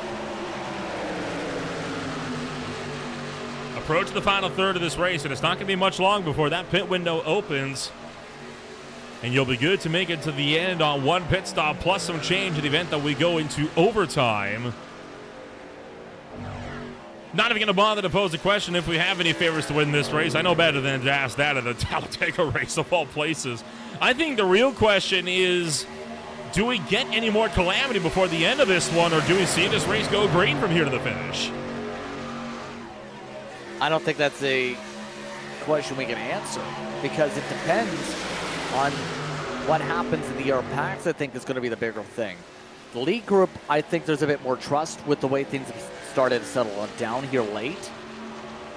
But for the other groups, if someone gets a little bit aggressive there, if there's drivers that can have a bad push, in a lot of cases, groups like this one, no offense to them, that's where a lot of cautions end up, for whatever reason, happening. So, in all honesty, it depends on how things start to settle, and Gibson, again, is getting loose. And right now, the reason why Kaden Gargiulo, now remember, Gargiulo is laps down here, right? However, whoa, hold on, look out, Peebles around, and there's the answer. Caution will be coming out again. Bob Berry spins up the racetrack. 360 degrees, pulls it up under him. Ty Marasco down pit road, right at the buzzer. And they will not be safe on fuel from here to the end. Well then, this makes it very awkward, doesn't it? Because now you can't make it from here. So what do? You pit one, but there's going to be a lot of fuel saving from this. Look at that outside line. That was absolutely sketchy with some of the bobbles in the first place. Right here, you see the push. McKinley said, "Oh, I was trying to push you straight." At that point, there's only so much you can do when you're already snapping around. Bob Berry spins it around all the way up the racetrack where Wesley Peebles slides the inside of the four-tire lockup into the grass, and only there he dares to lift out of the brakes to let the car roll now that the grass is able to help bring that machine back around. And this will be a look from this incident at speed as Bob Berry also got caught up, and I think he lifted some of those wheels off the ground as well. Yep, they did. Upside tires nearly got picked up there. Very lucky that he didn't slide up the track. What did you see? I was going to say, good job on the field to avoid him, by the way, when he came back up the racetrack. And a good job of Barry to even catch that car as it was sliding around. But like I just said here, Nolan, this is an awkward time for the caution flag because, yes, it's big for LaFrance and Co. because they're about to pit and potentially lose a lap in a couple laps from now. But I think we're outside the window still, unless you get another caution. I don't know what you do here out after you come down for the obvious part. You top off, probably. See everyone, for the most part, taking the stop. A couple, for some reason, not coming down. Few drivers will stay out of the racetrack. High and Command will stay out to retake the lead lap. Cater Gargiulo, we might see him do the same thing, as well as Cater Gargiulo and Sean Williams and Ryan Fleck, all in the hopes that a caution flag will get them back into the fight. Fuel only for a lot of drivers here. Some taking tire split decisions. This should see Benjamin Lacey rocket all the way to the front. Yep, there he goes. With only a 9.1 second stop. Not surprised some people say the tire sets because you just really need the fuel at this point of the way the trucks handle. But now remember, next time by is going to be a huge part because a lot of these drivers are going to be very much a lap or two out of the fuel range. We are probably going to see here, Noah, a lot of drivers back down the pace when we go green by a couple miles an hour, if not 5 to 10 miles an hour, to try and see if they can stretch it and hope they get a caution flag, or hope they can manage to stretch it where you're going to see not too much aggressiveness, I think, from a majority of these drivers. Some are going to want to lead and bank on chaos raining. Caution number 4 coming out on the longest green flag run of the night. It'll be less than 30 laps to go when we return to green flag racing here at the Talladega Super Speedway. We're going to take a step back. We return. Racing action continues from the biggest, baddest track of the circuit. We'll be back in a moment from Alabama. Racing isn't easy, but experiencing it is. iRacing puts you in the driver's seat with the industry's leading sim racing game. Drive on laser scan replicas of the greatest racing circuits from around the world. Go head-to-head against other drivers chosen by skill-based matchmaking to ensure competitive racing at every level. Compete across all your favorite series. In officially licensed cars, engineered to deliver the most accurate driving experience possible.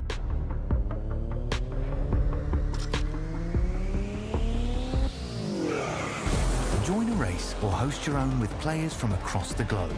Race against the computer or in a league with friends. Feel the thrill behind the wheel. Visit iRacing.com.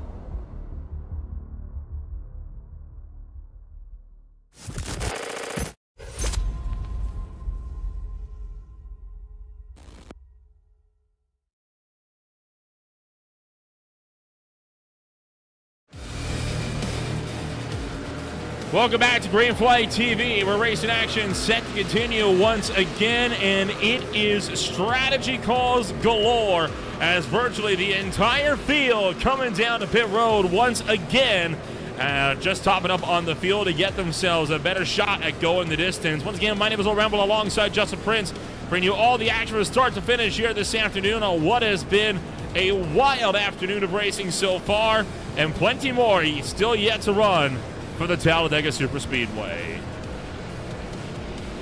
And as expected, just about every person topped off except for one, Brandon Bogaski. We're still outside the estimated window by a couple laps here, if not by 1 or 2. So this field is going to be very nervous about the fuel mileage here. You'll see a lot of people trying to get that fuel stretched by the time we get back green, with obviously how tight it's going to be. Still have several drivers trying to catch up to the iRacing pace car as well, including Triplett, Williams, and more. They're just now entering turn number 3, so I think we should get the whole field. But in the sight very rarely seen, Justin, it is going to be a completely single file restart. And I believe this is the first time we have seen this be the case since season 2 at Atlanta Motor Speedway, where the field failed to go green 20 laps straight without making it a single turn without a caution. This time not by race control's orders, just by fuel strategy alone. Yeah, exactly. Everybody came down right. And comes the big question after this. Who's the first to try the outside? Looks like that may be Dalton Kilrow. Don't know if he's got anybody willing to go. Nobody's willing to go up there except for Van Kemmen, who's one of the wave rounds. So we talked about this before. Drivers are not safe on fuel. You can go 24 to 25 laps at full chat. They have 26 to go. So right now, most drivers are going to be a lap or two short on fuel, but that doesn't mean they're not willing to go racing here, because Kilrow looking for the outside. A single caution flag will make the fuel wrecking. Well, speak of the devil, like I said, a single caution makes the fuel numbers easy. As up the track goes Triplett, collected, as well as Caleb McKinney. Remember the outside line? Well, it didn't work. There was a point I made. It's Daniel Everhart that normally fills the gaps whenever somebody leaves a cart or truck length gap between the lanes. Wesley Triplett tried to pull that off, and he didn't do it cleanly. Remember, this is going to be down the back straight away here, Nolan, when this happens, as some of the are stacked up. Yeah, you see the gap wide open, wide open. 74 says, I want to make this pass. And he didn't go low enough. Not even nearly low enough. What was that? Oh, look at Van Kemmen up on his side and nearly over. Yeah, that got a lot more messier than it needed to be, is what I think the thought is, at least my thoughts. I don't know about you, but you just have to think clearly about those types of moves. You've got to be perfect when you try and thread the middle like that. In this case, puts their caution, helps out with the mileage that everybody needed. On board with Wesley Triplett, he was the one that triggers this latest caution on the day. I can see what he's going for. It just, you need to be a little bit more assertive than that. I mean, I see it too. You're right. You have to make sure when you make that type of maneuver, you take it to where you don't risk contact. In that case, contact is made, caution is out, and now, do we see people come down to try and be safe or not? I'm not sure. Yes, we are. I mean, I would. Because you got to remember, you're staying out wouldn't mean they're safe to go the distance for the race. This will guarantee they're safe to go on overtime as well. Exactly. And so this is absolutely important for the rest of this race here, that everybody essentially can make it. Hagee, interesting enough, didn't come down. Look at this race off the pit lane. Kilrow got it. Good stuff from Dalton Kilrow, and able to best the field out of pit road in a very, very close call, but beat them he shall. Just how we like to see it. Let's see if we can't maybe get a look at the race off of pit road for Dalton Kilrow.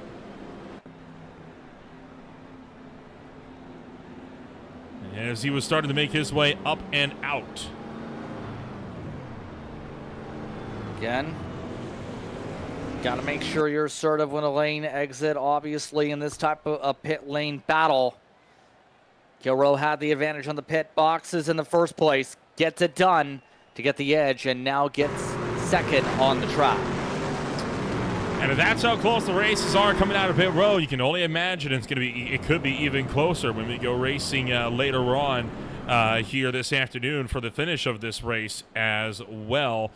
Take a look at what's coming up here on Green Flag TV over the coming days here. Tomorrow afternoon, the Silver Fox Late Model Stock Championship will be hitting up South Boston Speedway alongside the Mid-Atlantic Racing Series from Auto Club Speedway. And from there, believe the only race that we have left this week going to be actually at the NASCAR Castle Glass Company Series of the National Fairgrounds Speedway. So 2 fast tracks followed by 2 short tracks to close out the week.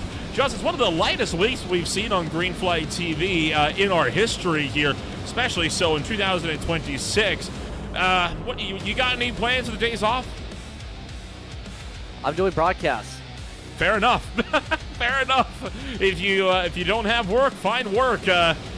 Boy, it's going to be quite a journey, though. A lot of leagues off, of course, for the July 4th weekend, Independence Day, and, of course, Canada Day as well, both falling onto the same period. So it makes sense. We get a little bit of a light week over here, but we'll be back in full force the week after for sure. It should be exciting once we get back to full force, absolutely. It comes to network, but about to get full song for this field once again in their fights. It's going to be interesting how we get to battling with us about to get back to racing. A few more drivers came down pit road again. Those drivers being Kilrow, Lacey, Barry, Gargiulo. Also in was Browder, Williams, Fleck, and others. Just wanted to make extra sure that they're safe. 22 to go when we take the green flag. You go 24 to 25. So fuel numbers not going to be a question for the main race. The big question will be for overtime. Yeah, I think overtime is going to be a possibility with the way things have shaped up in this race. I think for much of the field, the hope is you don't get to that mark, Nolan. But with the way things have gone, now we're going to see the gloves come off again with all these drivers packed together, and at least 17, 18 drivers going to have a chance for the race win.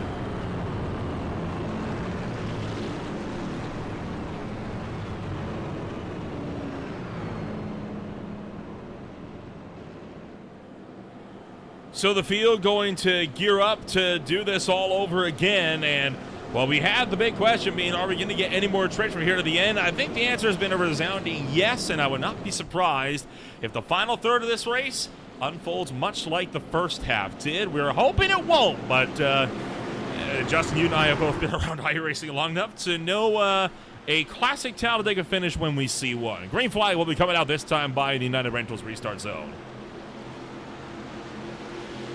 When are we going to see drivers start to make the big moves? That's the huge question. Are we going to see it off the rip? Are we going to see these drivers take some time before they start making that? Here we go. We're underway. And a few drivers in the back already thinking about going to the middle.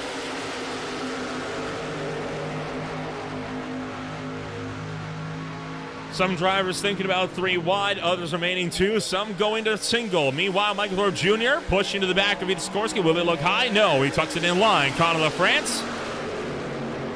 I'll give him credit. I thought he would make that move. He's been the type of driver to go for those moves every chance he gets.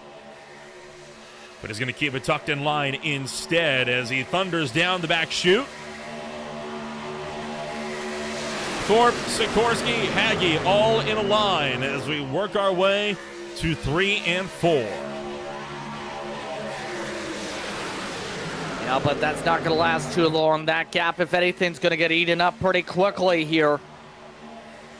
Going to have to work pretty fast if you're some of these drivers to sort out what you want to do. Looks like that middle line is going to block off a huge run. Coming up, Bogaski to the top, blocked by LaFrance. Oh, that is a real dangerous stunt that LaFrance pulled there to block off a run like that. I wouldn't have done that unless you were on the final lap already. But doing that 20 laps to go, that normally is a death sentence on iRacing. Yeah, this is getting to where already you can tell how much this field wants it. They know they're close again. They know they have an opportunity if they keep themselves to the point to maybe survive the chaos if they stay in front of it. Problem is, everybody wants to go to the front. 20 laps to go at the line. Thorpe trying to block the middle line, but he can't do it. Haggett got the nose in there. Thorpe was not assertive enough. He'll jump back down before he can be put 4 wide. With Kevin Fawcett down low, LaFrance will lead one of his first laps of the race this afternoon. As we take 20 to go, Marasco looking for the inside. LaFrance can't block him. Still having a hard time blocking off all the lines here. Look at the triple truck tandem in the corner. That's risky. Doable, risky but doable, and they proved that it's doable by doing it successfully in turn 2. Sikorsky down to the inside, putting Haggett 3 wide with Gibson up top. Here comes Brandon Bogaski. Second truck in the middle line, now going to be the primary pusher. LaFrance continuing to lead the way. Sean Williams, Ryan Fleck, Kevin Foster also 3 wide just behind this trio. And all of them starting to keep up the diciness, if you will, here. Right now, LaFrance wants to prove he can win in this series. He's doing that right now with up front momentum. But Bogaski again, going to shoot to that outside, sees where the run's coming. Oh, they can't keep doing this. This is only going to end one way, especially if it's going to be this way for 19 more laps.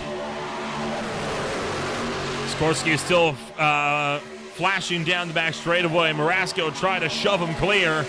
Wanted to get him a run going, but up top, it's Brandon Bogaski. Bogaski has been nowhere near a race win all season long. Will that finally change at Talladega?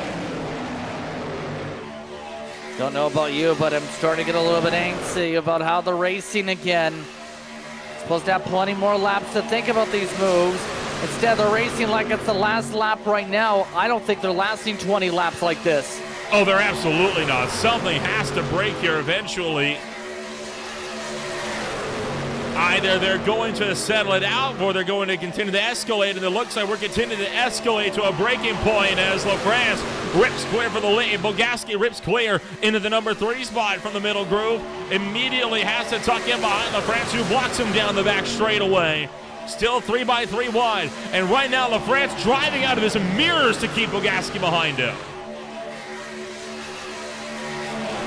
Trying as much as they can to hold off these lines, but right now you have to keep an eye on what we're seeing from some of the yard drivers linking up here. Have some of the MFRDs trying to make their way forward. You have some of the drivers from 785 GFR that are making their way, improving a point here. Lots of different numbers of these partnerships coming into play. Sikorsky's earned a lot of trust tonight. He's already being driven up to the 2nd spot.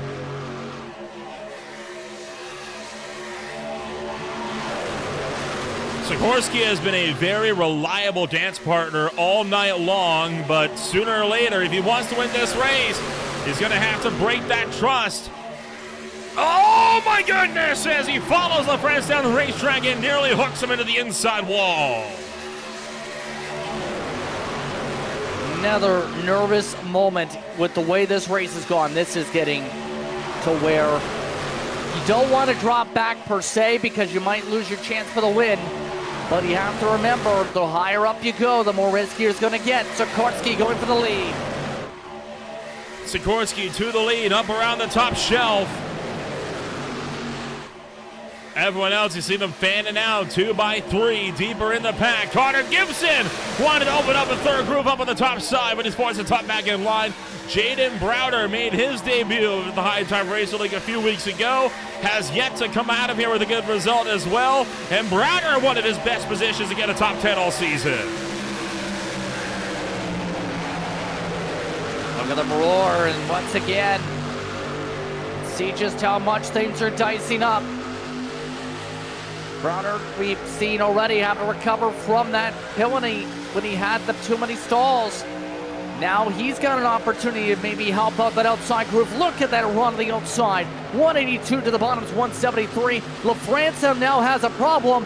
The TV Oh, I panel's think he's pulled the breaking. motor. Oh, and a huge crash into the outside wall. That's going to be the big one on the front straightaway, as it is everyone caught up, and I believe LaFrance popped the motor.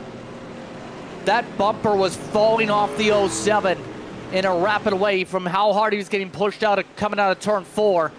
And that truck started to then die after that bumper started to shear off. You cannot take a bump, let alone keep it stable once you lose the TV panel.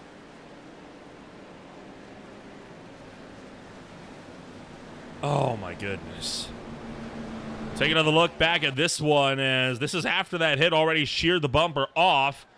LaFrance was leading the way, and he's continuing to slow very dramatically. And eventually they all just stack up, and Ryan Fleck's going to be the one that hooks him to the outside wall. And it's on from there. A huge hit for Dalton Kilwell. Marasco, Triplet, Caressel, Van Kamen, Williams, Yerger, Peebles, virtually everyone behind the mess except Benjamin Lacey, who sneaks through again. Another stunning incident. Lacey's been a really good dodger when it comes to the incidents. But again, as things start to stack up there, more drivers taken out. LaFrance obviously in the tow truck. A lot of frustration going to be boiling over tonight. Oh, yes, for sure. No doubt about it. This is going to be on board here with the driver right behind Conor LaFrance, Ryan Fleck. Take a look on board at this. Look, he just took the bumper off just by pushing him alone. And I don't know why LaFrance is slowing so dramatically here. Yeah, I think that's the truck was just falling apart. That's my thought. Once the bumper started coming off, that truck became undrivable or started having issues performance-wise. Then he corrects back up the track we've seen. I think once the bumper came apart, things just started to implode. And yet again, another case where Dummy Racing has been in a very good situation. And now I think every single Dummy Racing truck still in this race got caught up in this mess. I think so too. It's been that type of night where everybody seems to be joining in on the fun. It's not fun, let's put it that way, when you join in to a dog pile of incident.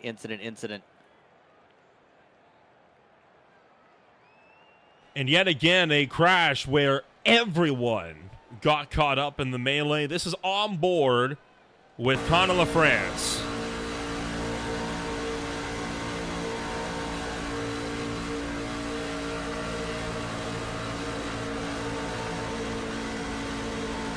Yeah, that engine looks like it's toast. Oh, and a absolutely brutal hit up into the wall for Conor LaFrance, and I'm sure he's very frustrated inside that car as well. This is going to be the look on board with Benjamin Lacey, now running 13th after he sneaks through the melee for the second time tonight.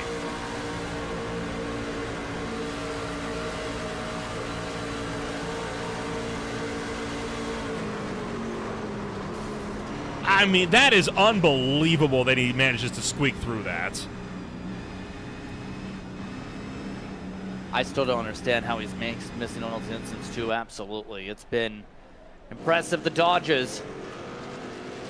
We're running out of trucks and we're running out of laps. We still have less than 14 to go.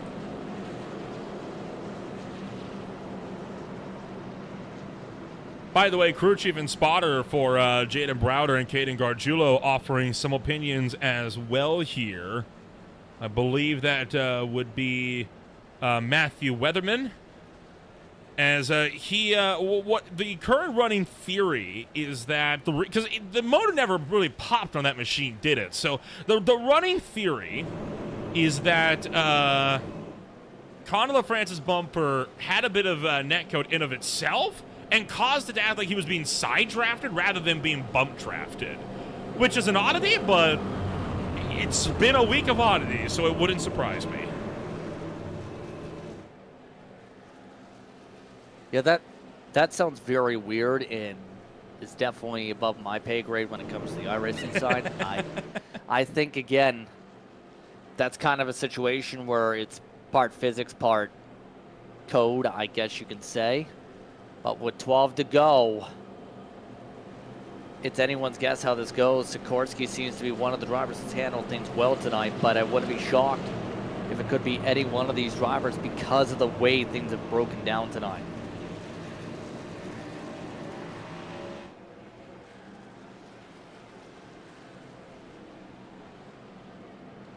A dozen laps to go when we return to green flag racing.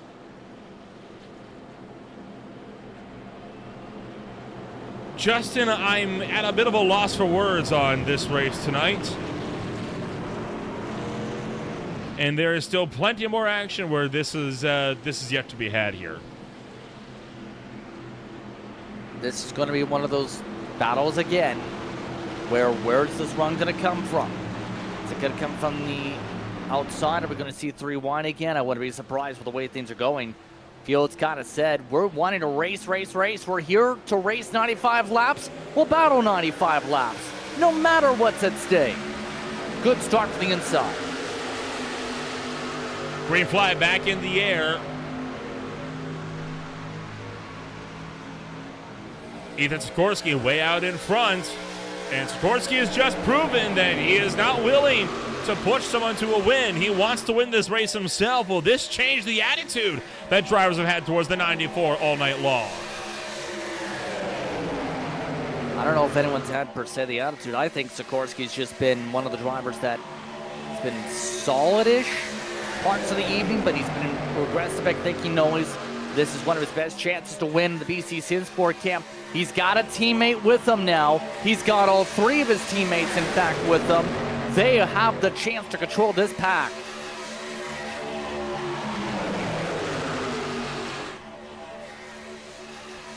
Coming around.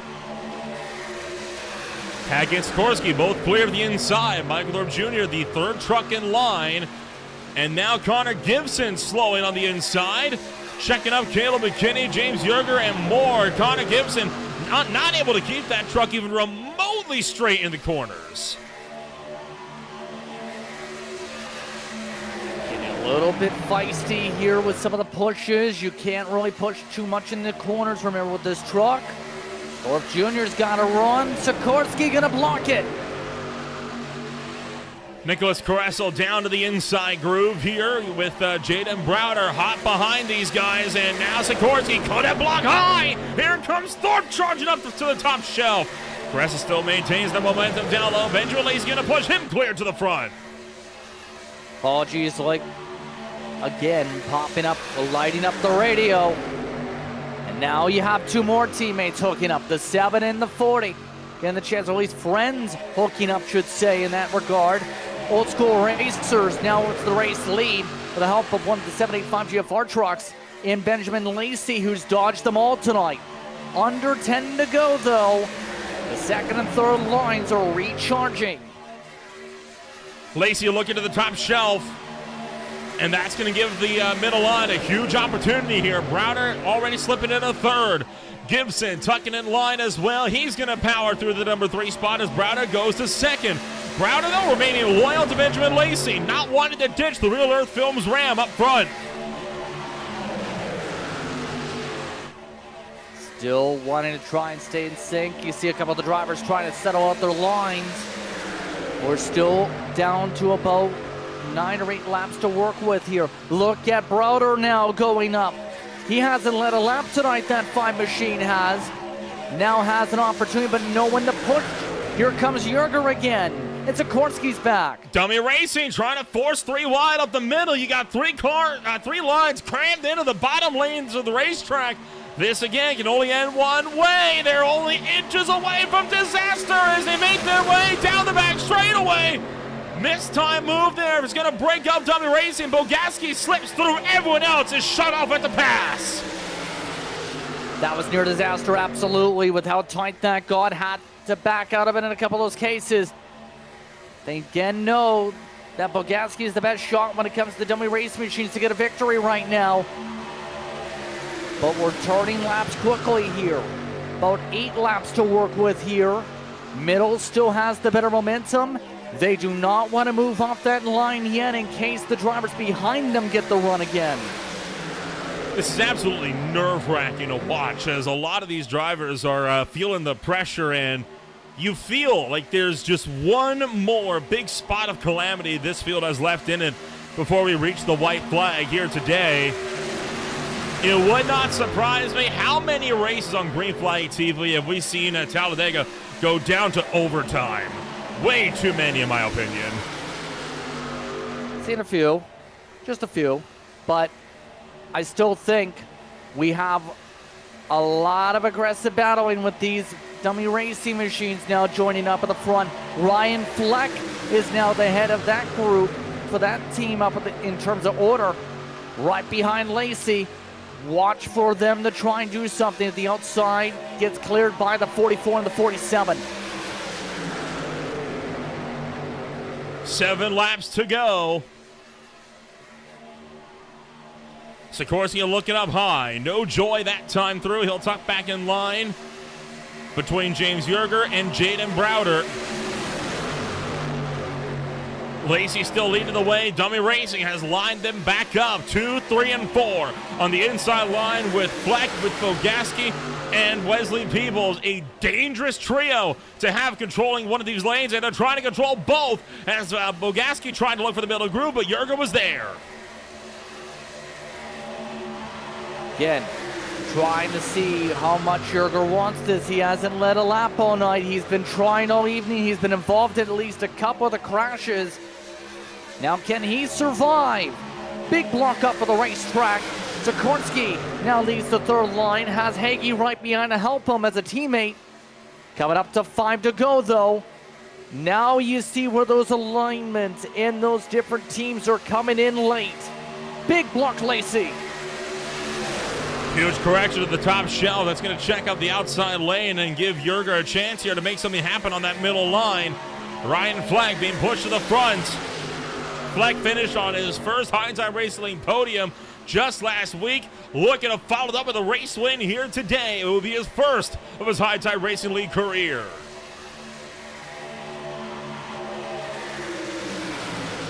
Still a lot of opportunities for others to join in though. Watch for the run coming up from Lacey and Sikorsky. I think they've synced it up now. Just got to avoid the side trap from those middle trucks. Get the momentum fully there, running about 181 to the corner right now. They're making up the ground. Sikorsky squeezing down. I think they want to blend to the middle. They're trying to, at least. Fleck continuing to lead the way on the inside line. Benjamin Lacey packed up on the top side. This field has been eerily calm, all things considered, in the last few laps. They've not seen the 3x3x3 wide, at least up front, but it's not too far away. 4 to go. Lacey looking for the lead up front, but he's pushed up high. A bad run for Sikorsky going to sabotage the middle line's run. Turtle, what a save on the radio with how dicey it's getting. Under 4 to go. Look at the way you still see some of these teamwork groups starting to come into play. Some of the BC Simsport machines again syncing up. Do they try and get around the 7? Waiting for the chance to do so as they try and pass by the dummy racing trucks. And just like that, the one's dominant trio on the inside are being surpassed on the outside. Lacey looking to become the first repeat winner in Hindsight Racing history. Remember, we are 5 for 5 on different race winners here at Dega. Lacey, one of those drivers that has never gotten a win, that has gotten a win. So is Connor Gibson. Eddie Hagee hasn't got one though. Neither is Thorpe. They're going to run 1-2 now with 3 to go. Look at the run with the outside though. That's taken away. They're stacking up nearly, trying to get around Kilrow. 4 wide for a moment. There's no more higher. That 41 could have gone there. But as expected, now you have the BC machines working together. Gargiulo is a chance for an upset here in the 25. He had nose damage before the race even started after crashing into the back of his teammate on the pace lap. And now he's the one pushing Michael Thorpe Jr. 2 laps to go, this time by just over 5 miles left from race number 8 of the High Time Racing League Premier Series. Michael Thorpe Jr. won the race at Daytona. Does he have it in him to take the win at Talladega and sweep the plate tracks in season number 6? 2 to go. Gargiulo pushing him to the front. Haggett trying to challenge up on the top side. Not a lot of help, though, for Hagee to the middle now at this point. Middle's dying off, top's dying off. I don't think people are going to stay remaining patient, though, behind Thorpe. You see Lacey now working with Fleck. Some of these teamwork groupings are starting to get broken up here. It's now all who can help you get this win. 2 Rams, 1-2. To the top side of the racetrack, Benjamin Lacey trying to become the first repeat winner at Talladega. Around him, 4 drivers that have never won at this venue in High Time Racing, despite them running here every single season. White flag this time by. They will make it back to the white flag. Final lap from Talladega. Final time around, and watch for this run now being built up from the middle. Gonna have a decent amount of steam built up off the banking. Fleck trying to work hard. Lacey lost his help. McKinney to the point on the outside. Caleb McKinney trying to go to the race lead. Ryan Fleck being pushed by his teammate down to the inside. He got a lot of low warriors. He got the double racing 1-2. McKinney blocking down to the inside line as they head the way to 3 and 4. From here on out, it's a drag race out of the final corner. Contact with Jurgen to Bogaski. That breaks up double racing on the inside. Does Fleck go for the move? Can Hagen make something happen up on the top shelf? They're looking to crash the front straightaway. They are crashing the front straightaway. All eyes up front. Here comes Eddie Hagen. Not gonna get there. Caleb McKinney holding on for the win. His first in High Tide Racing League history. 6 for 6 now. Only lap led for Caleb McKinney. Was he a factor much of the way? No, but he chose the right time to strike after dodging everything. One of those able to survive the carnage and get a checkered flag. Look at this finish. Coming out of the final corners here, and it fell apart in the middle of the field as Sikorsky got hooked together with Jurger, and it was on from there. A 2-truck spin sees Michael Thorpe Jr. Crumble at the tail end. While up front, it was Caleb McKinney to survive an onslaught. Ryan Fleck couldn't do anything about it, just tried to push him clear. Haggett did everything he could to stop him, but by 27 thousandths of a second, Caleb McKinney will hold on to take victory from the Talladega Superspeedway. What a day, what a race. Started off as a wild one. McKinney able to survive it all. Get his first. What did I say about upset winners? We get one here. Came in today 26th in the points.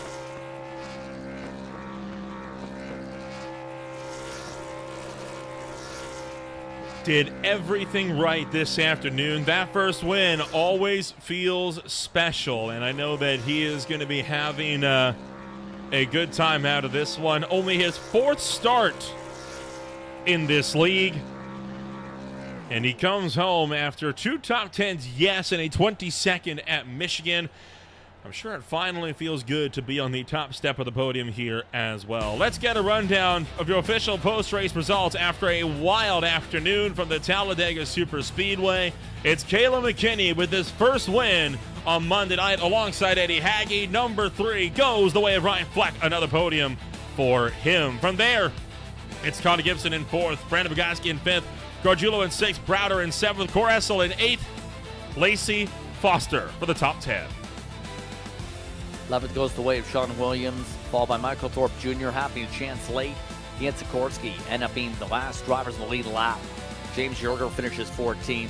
Kilrow in 15th with Peebles in 16th. Triplett down 9 down in 17th. William Clapp 11 down in 18th. Moratsko and LaFrance, the top 20. And down from there, it's going to be Bob Berry also failed to finish this race along with Heil Van Kamen. Jaden Hopp finishes 23rd with Dustin Ping. Brian Dees at Agnello Martula, Paul Satman, and Stephen Richardson bringing up the tail end of the field. What a race that we had here on the afternoon, and we'll get the chance now to get a chit-chat in here with the drivers that finished this race, numbers 1, 2, and 3, to close out what was a thrilling afternoon of racing action here on Green Flag TV. And of course, we'll look to start this off first and foremost with none other than Caleb McKinney, the driver that comes home number 1, making his 4th start and his maiden win here on Monday night, 6th different winner at Talladega to boot. Caleb, talk us through the race this afternoon. That could not have been an easy drive, holding on against Haggy at the end. Oh man, it was very hard, and I'm happy that I got the win. It was just very tough to move through the field, and if you get stuck on the bottom, you're pretty much there, and everybody on the outside just goes past you. But starting at the beginning of the race, I started pretty much dead last because I didn't qualify. And I'm pretty sure that was a good move for me because we had a couple cautions right there early. I got caught up in one, and I got like 2 seconds of damage, which is not bad at all. And yeah, from there I just tried to stay around mid-pack and just go with the runs. Sometimes it didn't work, and yeah, it paid off in the end. 2 top 10s, making now 3 top 10s in the opening 4 starts. It's not a bad way to kick off an appearance here in the High Tide Race League. A little bit late to the party, so I think a run at the chase might be a little bit a distant prospect for the time being. But given that you have a few races now under your belt, what's your game plan going forward with the High Tide Racing League? For sure, just trying to just trying not to make space where there isn't space, and I think I'll be good. But we have a really good group of guys here, and I can't wait till next week to race with them some more. Next week, it'll be another swing out when we go racing. There we go. Homestead Miami Speedway is up next. We head back to the Sunshine State. What's your take on Miami? I love Miami. It's a very multi-groove racetrack, and that promotes very good racing. So I can't wait to see what's in store. Well, wish you the best of luck when we go racing once again. Congratulations on taking home your first ever win of the High Tide Racing League, and we'll see you next time out in Miami. Thank you. Caleb McKinney, number 1 here on the afternoon. No sign of Eddie Haggy just yet. We'll instead talk to your pole setter, Ryan Fleck. Came home number 3 today. Justin, you're standing by with him. Ryan, your team worked hard to try and get yourselves up to the race win. You come up just shy in the top 3 instead. Talk to us about those final laps with you and your team. Oh, man. That whole race was all over the place. Not going to lie, 90% of the race I was probably screaming at everybody else. But late in the race, found myself up there, just tried to pick the right line to be in. Had some help from behind. Got the lead late, just was able to just kind of make my way back up there. And then coming out of 4, or going into 3 on the last lap, the middle line kind of got a little bit loose, came down and slammed the bottom line, so it broke them all up. So it was just me and Caleb on the inside with a steamroll on the top. If I pull out there to try and take the lead, I know we're going to the back. So I just stuck with him and got the best that I could. And obviously, chaos reigned supreme much of the evening, but mindset when it comes to this type of an event, what was kind of the focal point before this for your team, knowing there was a lot when it comes to Talladega and teamwork so critical here? What was kind of that approach in the first place? Try and get yourself to the point with the way things went. Well, I mean, me and Triplet qualified first and second. Then our other 2 teammates didn't have as good a qualifying run, so we knew it would be hard to get lined up early. So we tried to just me and Triplet kind of just tried to work together, stay up front while they worked their way up.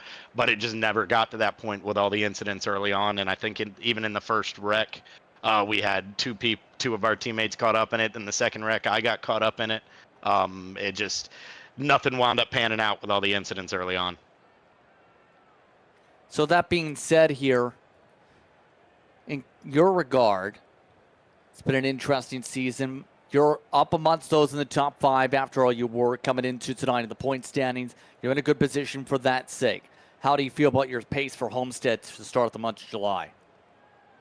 Honestly, I feel really good about it. I did really well at Kansas. It's another one where you're gonna have to save tires. It's a little bit different. I believe it's more rear tires than right front. Depends on the temperature of the track. But I usually do really well at the 1.5 miles, so I'm definitely looking forward to it.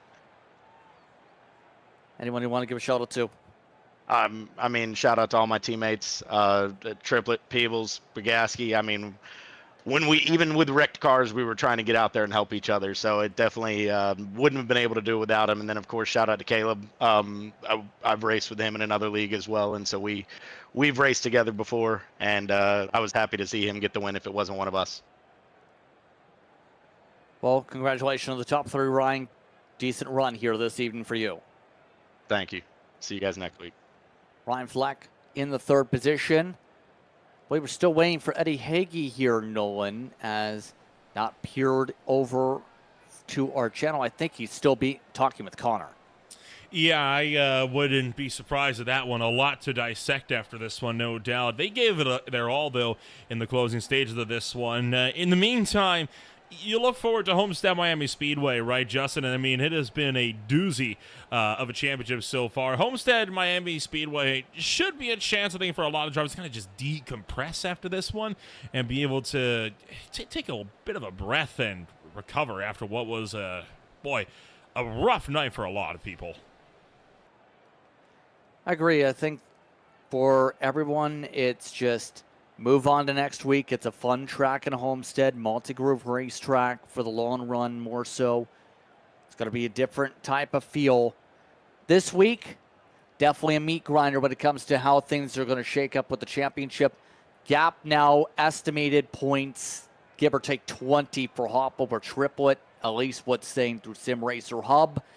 But the cut line gets ever more wilder with drivers like Williams and others seeing a lot of shuffling.